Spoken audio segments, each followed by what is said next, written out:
हजरत हज़कील अलैहिस्सलाम बनी इसराइल के उन नबियों में से हैं जिनका जिक्र आम तौर पर कम होता है, मगर उनका वाक़या ईमान को हिला देने वाला है। उनका ज़माना वो था जब बनी इसराइल अल्लाह के अहकामात को भूल चुके थे। नाफरमानी, बज़दली और दुनिया की मोहब्बत उनके दिलों में बस चुकी थी। एक वक्त आया जब दुश्मन के खौफ से बनी इसराइल की एक बड़ी तादाद मैदान जिहाद से भाग निकली। वो अल्लाह पर भरोसा करने के बजाय अपनी जान बचाने को तरजीह देने लगे। अल्लाह को ये नाफरमानी सख्त नापसंद आई।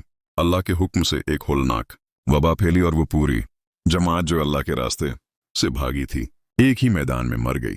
लाशें जमीन पर बिखर गईं, हड्डियां अलग हो गईं और वो मैदान मौत की खामोश तस्वीर बन गया। सालों गुजर गए, हड्डियां बोसीदा हो गईं, गोश्त खत्म हो गया और जिंदगी का नाम वो निशान बाकी न रहा। यही वो मंजर था जहां अल्लाह ने हजरत हज़कील अलैहिस्सलाम को भेजा। अल्लाह ने उन्हें हुक्म दिया कि वो इस मैदान में खड़े होकर अल्लाह की कुदरत का ऐलान करें। हजरत हज़कील अलैहिस्सलाम ने अपनी आंखों से मौत की अंतहा देखी, मगर उनके दिल में अल्लाह की कुदरत पर कोई शक न था।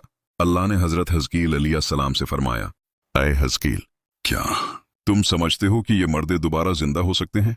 हजरत हज़कील अलैहिस्सलाम ने आजिज़ी से जवाब दिया, ऐ मेरे रब, तो ही बेहतर जानता है। ये जवाब ईमान की बुलंदी था, न इनकार न गुरूर, सिर्फ अल्लाह पर मुकम्मल भरोसा। फिर अल्लाह के हुक्म से हजरत हज़कील अलैहिस्सलाम ने पुकारा। अचानक वो हड्डियां हिलने लगें, एक दूसरी से जड़ने लगें, ढांचे बन गए, उन पर गोशत चढ़ने लगा और फिर अल्लाह के हुक्म से उनमें रूह फूंक दी गई। वही लाशें जो बरसों से जमीन पर पड़ी थीं जिंदा इंसान बनकर खड़ी हो गईं। वो हैरान, खौफज़दा और आजिज खड़े थे।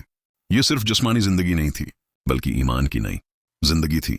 अल्लाह ने मुर्दा कौम को जिंदा करके दिखा दिया कि जो कौम अल्लाह से भागती है वो मर जाती है और जो अल्लाह की तरफ लौटती है वो जिंदा हो जाती है। हजरत हज़कील अलैहिस्सलाम ने उस जिंदा की गई कौम को नसीहत की। उन्होंने कहा कि जान बचाना असल कामयाबी नहीं, असल कामयाबी अल्लाह की इताअत है। ये मौजज़ा सिर्फ इस जमाने के लिए नहीं था बल्कि क़यामत तक के लिए एक निशान था कि अल्लाह मर्दों को भी जिंदा कर सकता है और मर्दा दिलों को भी। हजरत हज़कील अलैहिस्सलाम का वाक़या हमें ये सबक देता है कि मायूसी कुफ्र के करीब ले जाती है और अल्लाह पर भरोसा ईमान को जिंदा रखता है। जब कौमें अल्लाह के रास्ते से हटती हैं तो वो जीती जागती लाशें बन जाती हैं, मगर जब वो पलट आती हैं तो अल्लाह उन्हें नई जिंदगी अता करता है। ये वाक़या हर उस शख्स के लिए पैगाम है जो समझता है कि अब वापसी मुमकिन नहीं, अल्लाह के लिए कुछ भी नामुमकिन नहीं।